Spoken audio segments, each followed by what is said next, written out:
Alam nyo, one thing na natutunan ko when I have a relationship with God na, you will be free. Kakaroon ka ng freedom. When I say free, ibig sabihin, hindi ka na conscious sa itsura mo, hindi ka na conscious sa perfection mo, hindi ka na conscious sa mga sasabihin ng ibang tao. So you will be free from judgment ng ibang tao. Kasi if you are living for God, lahat ng kung anong meron ka or kung anong wala ka, kung anong itsura mo, kung ano yung suot mo, God doesn't care about those things. Yung mga tao lang ang magja-judge sa'yo base sa pananamit mo, sa itsura mo, and sa talents mo.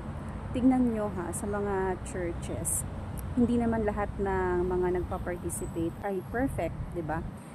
May mga choirs na hindi naman talaga singers, may mga nag-homily or nagbibigay ng testimonies na hindi naman talaga articulate or hindi naman sanay na magsalita sa harap ng tao, but then they do it.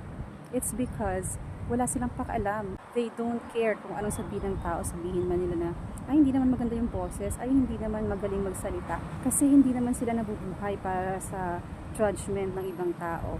They do it because they want to glorify the name of the Lord. Diba? Yun yung magiging pananaw mo as a child of God. So, it's okay kung ano yung itsura mo, kung ano yung meron ka at kung ano yung wala ka sa buhay mo. It doesn't matter. And hindi ka na rin mahihiya, ikaw dati kang ganyan.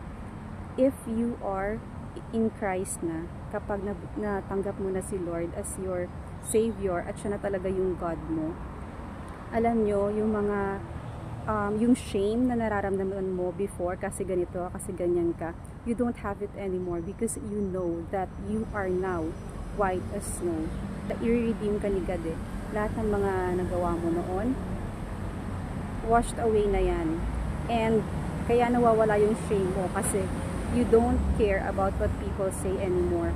Kung sinasabi nilang, ay wow, ganito ka na ngayon, dati nga ganito ginagawa mo.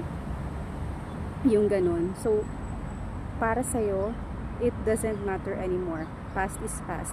And kung lagi mong iniisip yung mga masama mong nagawa before, it means na hindi mo pa talaga tinatanggap si Lord kasi hindi ka naniniwala na yung mga sins mo ay na-redeem na niya. Diba? So, yun yung sinasabi ko na you are free now.